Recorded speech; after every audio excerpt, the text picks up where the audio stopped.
Welcome back to yet another retro game and toy hunt, and this time we are actually still in Lexington, Kentucky. Well, we're not. We're back in Indy, but this was a holdover or leftover of when we went on that little road trip last time. And this is Matt's Games. And the reason we didn't really put this on was it's not so, they didn't really have like a ton of stuff. It was more like he had a nice collection of Legos, which you don't generally see in stores like this. So it was pretty cool to see all of these different Legos and Lego sets that he had for sale. But otherwise, like, you know, there wasn't enough there for what we're looking for. This Millennium Falcon was pretty fucking badass though. Over here on the wall, we've got your standard collection of Saturn Games in the case, nothing too crazy.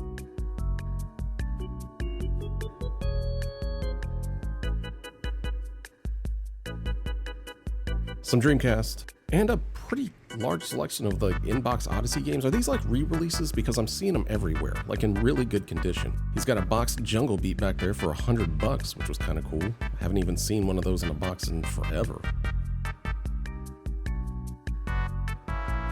Down here in the case, we've got the all of these Super Famicom import games that I see everywhere else. Again, what is up with these just showing up in stores?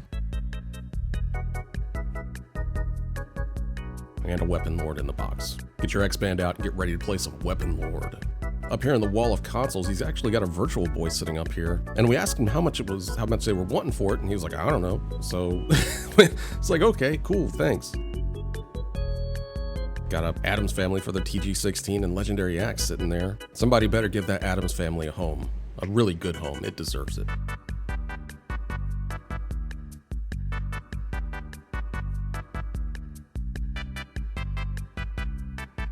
Generally not much over here, got a couple Lynx games. And down here was the prize of the Sega Saturn Games. Knights, of course, which is great. But then you've got Virtual Hide sitting there. And Toshinden URA bad game. But generally that was about it. Oh, besides the Final Fantasy IX Factory Sealed, which is kind of cool. But that's going to do it from Matt. We didn't really stay in here too long. He's got, you know, some stuff. If you're in the Lexington area and you want to check it out, do so. It's a cool little store. Anyway, for the next stuff, we're going to head back to Indy and do what we do best, which is go to sad flea markets. This is the Weekend Warriors Flea Market in Muncie, Indiana. There's a reason we're actually here. It's not this place, but we'll get to that here in a minute. But while we were here, we decided to check out Weekend Warriors to see what we got.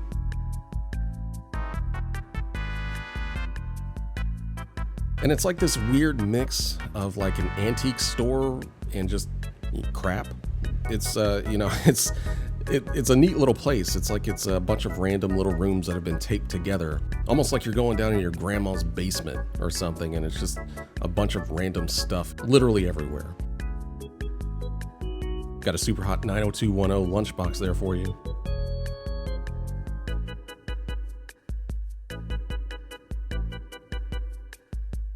Along with some others, but down here was the real prize, Menudo, along with a Just Say No sticker on it. Back here in this room, we've got just a bunch of new and old board games, but a lot of these, they actually were back from like the 50s and 60s. And I love this old 50s and 60s aesthetic. Like it's my thing. And I was totally just super excited to see some of these chilling around. A lot of them, they were pretty much complete too.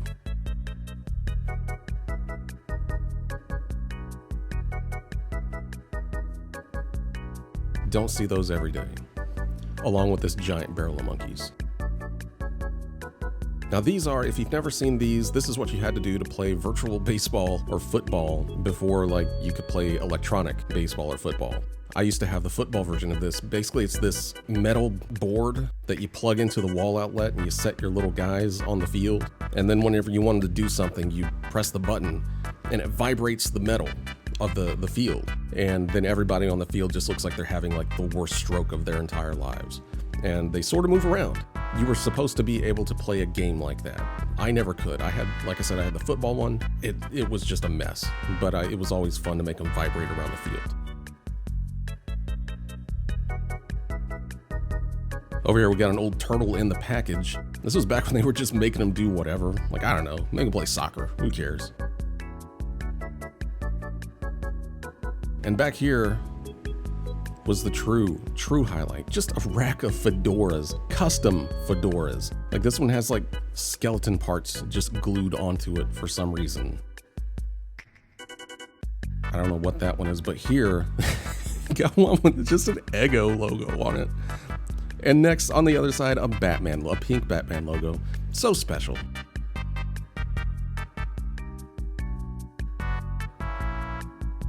But anyway, yeah, this is kind of the back part. There's not much more to this, so I didn't really put any more video in here. It's, you know, it's a neat little place. If you're in Muncie and you like weird flea markets, go check it out because it is filled to the brim with weird stuff. Worth checking out. But anyway, here's the real reason we're here, and this is Fud's video game place. I don't know. It's actually a pretty big store, and as you can see, they got a good deal of stuff all over the place.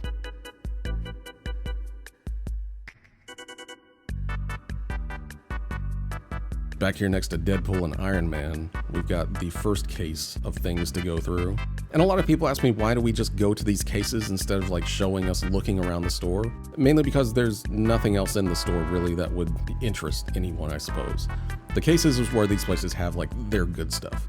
Unfortunately, this isn't like, you know, 10 or 15 years ago, where you go to a flea market and you can find some cool stuff just out on the rack that they didn't know what they have. Unfortunately, everyone knows what they have now. But this guy does have a nice wall full of special editions that I hadn't seen in other places.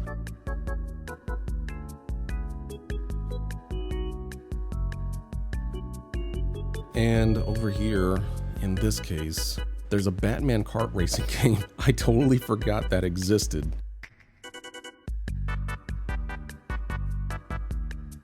But really not too much. Got Syndicate Wars there. I really like Syndicate Wars on the PlayStation. And over here we got Twisted Metal Small Brawl, which I don't think I've seen in the box ever. I don't even remember seeing that out when it came out new. Got some Blazing Dragons down there. That's a really great game. If you've never played it, kind of hard to find on the PlayStation though.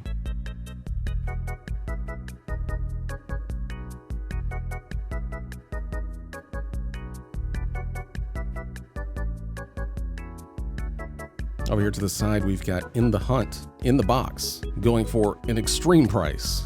If I had known that game was ever going to be worth that much, I wouldn't have sold it to whatever store I sold it to for like $3 credit. Really, for as many cases as this place had, which was like half the store, they didn't really have too much besides Guy Aries here. That's pretty cool. Lethal Enforcers 2 and Earthworm Jim going for $400 for the Sega CD. I knew that game was actually going for a lot of money, but I didn't know it was going for that much. And actually I looked it up on eBay. It's going for more than that on eBay. It's like around like $500 to $600 on there. Not too much over here in the Super NES case. Just your usuals, the kind of stuff you see most of these places. Though we do get Looney Tunes B-Ball and Zool right next to each other. Two things I never thought I would see right next to each other. Like I said, for as big as this place is, they really didn't have like a ton of stuff that was fun to look through. A lot of the games that were in the case in this place were actually stuff you would see out on the racks in other stores, so that makes these racks extra not special. And I think that's actually gonna do it for this run, guys. I know it wasn't too much, but you know, I figured we'd get out and see what we could find. I think the Weekend Warriors place is actually really cool if you're, like I said, if you're into weird stuff. And hey, Fuds is right next to it. So go over, talk to Fud. I'm sure he'll talk to you. He loves to talk. Anyway, that's gonna do it for us this week, guys. We will be back next time with yet another video game and retro toy hunt, and maybe a sad flea market or two. See you next time.